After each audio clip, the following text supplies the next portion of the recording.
Au nom du Père, du Fils et du Saint-Esprit, Amen. Alors, je voudrais faire un entretien sur un sujet qui est assez important pour montrer comment l'Église est fidèle à ce qui est des vérités de foi divine. Il y a les vérités de foi catholique. Ce sont des vérités énoncées, définies par l'Église, des enseignements, certains, qui sont définis par cet organe de ce qui est le magistère vivant, le corps enseignant de l'Église, qui seul est habilité, a reçu mission du Christ pour interpréter véritablement, pour interpréter justement, pour interpréter avec cette grâce de l'esprit de vérité que le Christ a envoyé à son Église, ce dépôt de la foi. C'est ainsi énoncé dans le Concile Vatican II, Constitution de Vatican II sur la révélation divine, dit que la charge d'interpréter authentiquement la parole de Dieu écrite ou transmise a été confiée au seul magistère vivant de l'Église dont l'autorité s'exerce au nom du Christ. Et ce n'est pas une nouveauté, Vatican II. Toute la tradition de l'Église le sait. Et c'était déjà dit dans un autre document de Pie XII,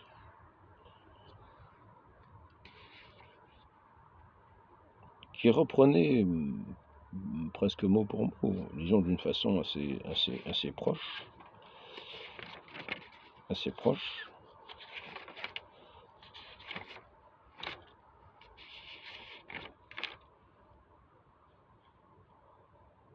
Voilà ici. C'est Satis Cognitum. Non, ce n'est pas Satis Cognitum. Veuillez m'excuser, c'est Humani Generis. C'est bien ça, 1950. Dieu a donné à son Église un magistère vivant en même temps que les sources sacrées pour éclairer et pour dégager ce qui n'est contenu qu'obscurément et comme implicitement dans le dépôt de la foi.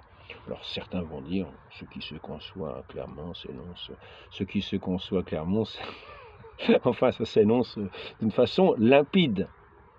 J'ai déjà entendu ça de la part de témoins de Jéhovah qui disaient les vérités elles sont évidentes dans la Bible, le bon Dieu il parle pour être compris, etc. Il suffit de lire l'Écriture, de voir les épîtres de Saint-Pierre qui dit que les épîtres de Saint-Paul, quelquefois, ne sont pas si simples que cela à démêler, et que certains, par ignorance, tordent le sens des Écritures. Par ignorance ou par mauvaise volonté, tordent le sens des Écritures. Voilà. Donc, notre Seigneur Jésus-Christ a établi des pasteurs. Je rappelle, Pierre, tu es Pierre, sur cette pierre je bâtirai mon église. Simon, tu t'appelleras Pierre. Sur cette pierre je bâtirai mon église. Les portes de l'enfer ne prévaudront pas contre elle. Recevez l'Esprit Saint. Ce que vous tiendrez pour lié sera tenu pour lié. Sois le berger de mes brebis. Qui vous écoute, m'écoute. C'est d'ailleurs ce que rappelle aussi Léon XIII dans Satis Cognitum.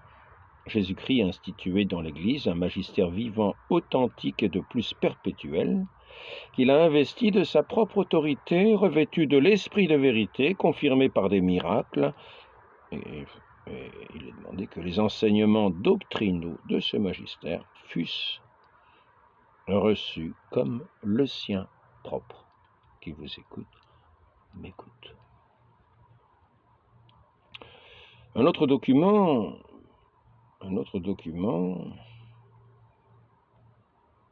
en fait, ce n'était pas un document, c'était une intervention, il me semble, de Pie XII pour la canonisation de Saint Pie X. Et il disait, le refus même de se soumettre est un argument de se soumettre à cette autorité du magistère du point de vue de la foi, est un argument convaincant, fournit un argument convaincant. Les laïcs qui parlent et agissent ainsi ne sont pas conduits par l'Esprit de Dieu et du Christ. Là-dessus, notre Seigneur pourrait bien dire, comme au chapitre 18 de Saint Matthieu, chapitre 18, verset 17,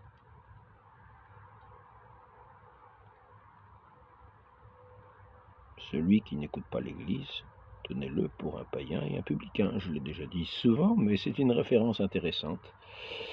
Et aussi, cette autre parole qu'il adressait aux pharisiens, qui ne l'écoutaient pas lui, le Fils unique de Dieu, le Verbe éternel, la parole du Père, sur laquelle repose l'Esprit Saint. Pourquoi ne m'entendez-vous pas? Pourquoi n'entendez-vous pas ce que je dis? Et là-dessus, les pharisiens attendaient la réponse. C'est que votre Père, ce n'est pas Dieu. Celui que vous écoutez, celui qui vous guide, ce n'est pas l'Esprit Saint, ce n'est pas Dieu. Votre Père n'est pas Dieu, c'est le diable, diviseur, le diable, qui ne donne pas de reconnaître la vérité, mais qui est l'esprit de mensonge et d'erreur. Donc notre Seigneur a revêtu son Église de cet esprit de vérité, l'Esprit Saint, qui nous conduit à la vérité tout entière qui est dans le Christ. C'est pour ça que ceux qui n'écoutent pas le Christ ne montrent pas qu'ils sont de Dieu. Au contraire, ils montrent qu'ils ont des oreilles pour ne pas entendre. Et ceux qui n'écoutent pas l'Église, qui est le corps du Christ, montrent la même chose.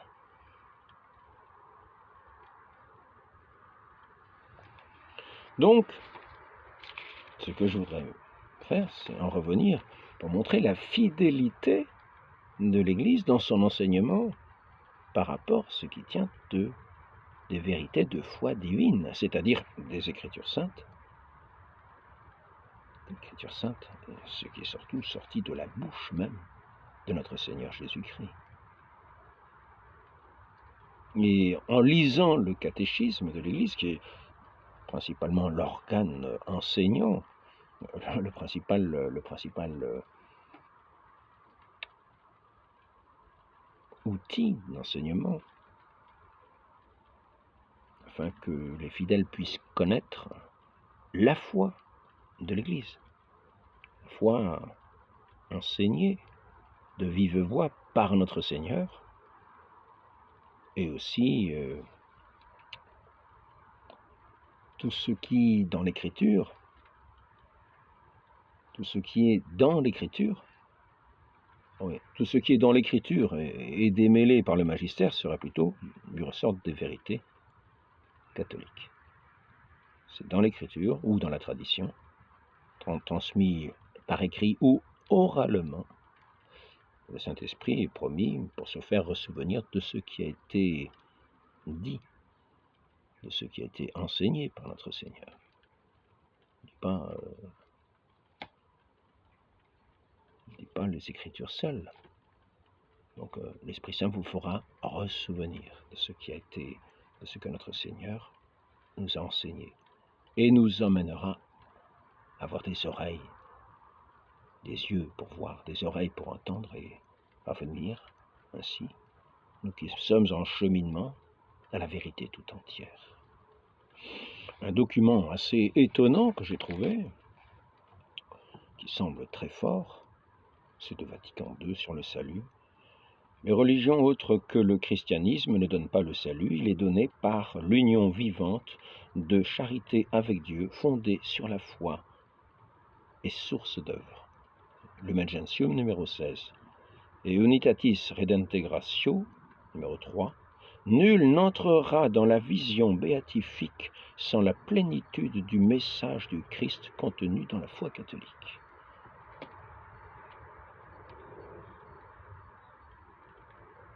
Donc je voudrais en revenir, ce qui est de ces vérités de foi divine, dont l'Église est la servante, le dépositaire est la servante.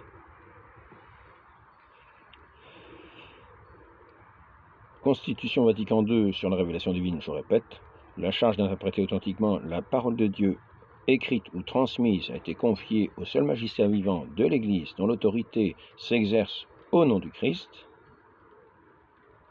Et maintenant, cependant, ce même document ajoute, ce magistère n'est pas au-dessus de la parole de Dieu, c'est-à-dire ces vérités de foi divine. Il la sert n'enseignant que ce qui a été transmis,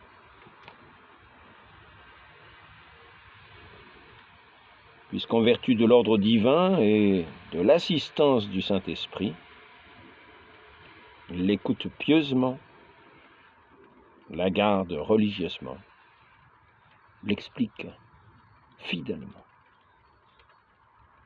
Donc nous voyons ici que ce magistère n'énonce pas des lois, des préceptes, des choses à croire tirées du chapeau. Non, non, non. Ce magistère n'est pas au-dessus de la parole de Dieu, il le reconnaît. Et donc, quand nous allons lire le catéchisme, nous verrons le respect du magistère pour la parole de Dieu, dans la précision même des mots. Et c'est ici qu'il faut justement un esprit de finesse. C'est ici qu'il faut justement faire attention aux mots et leur donner le sens qu'ils ont, et faire les distinctions nécessaires pour comprendre ce qui est dit. Et pour comprendre aussi que l'Église est bien fondée sur le Christ et sur son enseignement. La vérité de foi divine prime et les vérités de foi catholique découlent. Ce ne sont pas des inventions pures. Donc je voudrais commencer par un terme qui va en étonner plus d'un. Et n'oublions pas ce que nous venons de dire. L'Église dit qu'elle est au service des vérités de foi divine. Elle le dit elle-même. Et c'est pour ça qu'elle est comme tenue de respecter ce qu'elle dit ici, c'est-à-dire la parole vivante,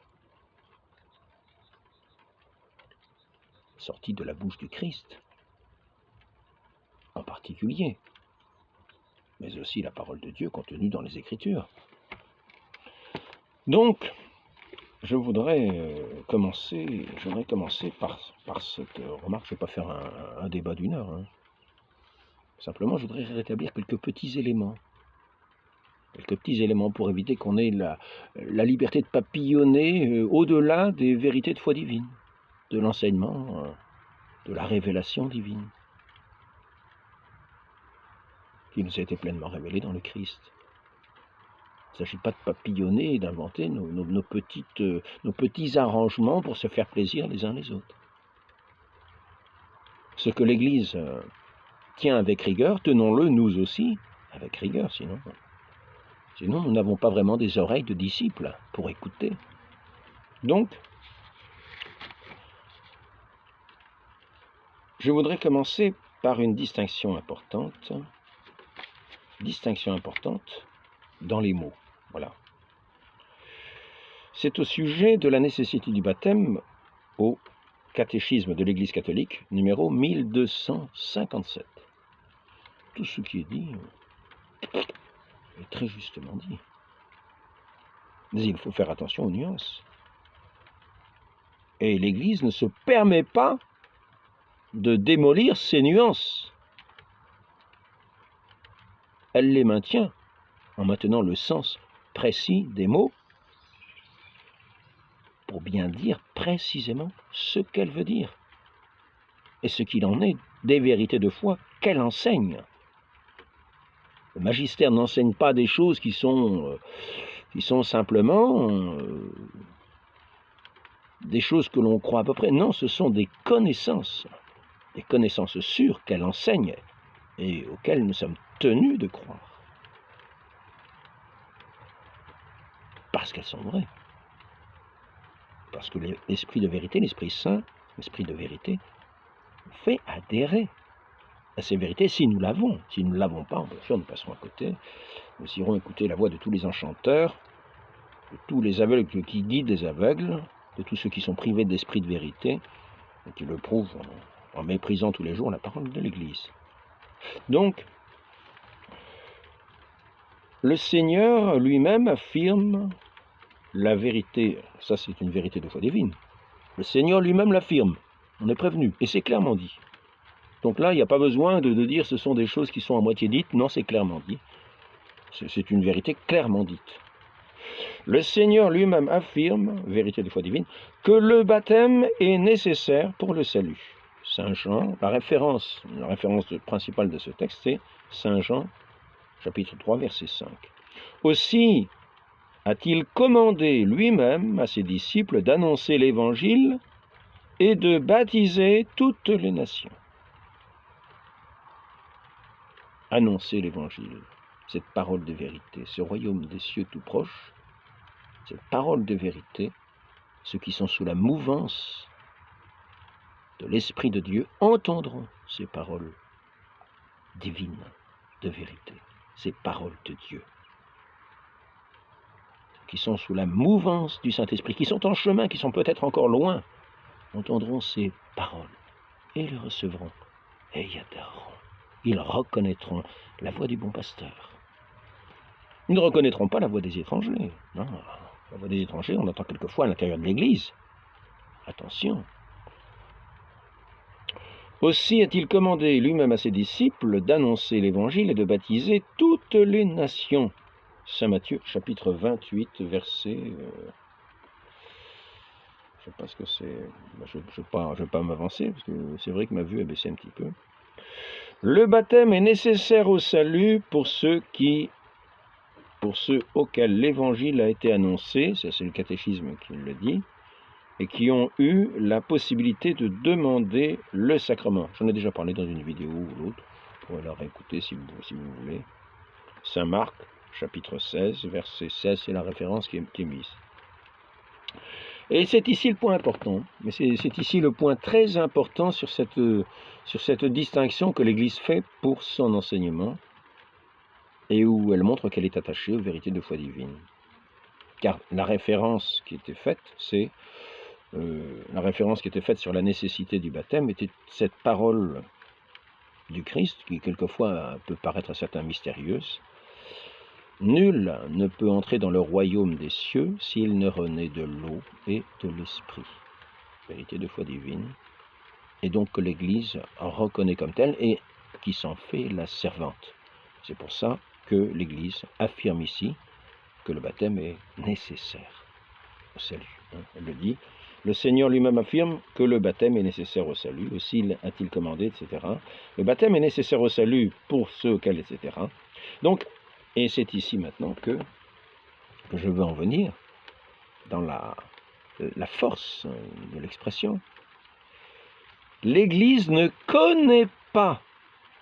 Pourquoi ne connaît-elle pas? Parce que l'enseignement du Christ, c'est justement de dire « Nul ne peut entrer dans le royaume des cieux s'il ne renaît de l'eau du baptême et de l'esprit. »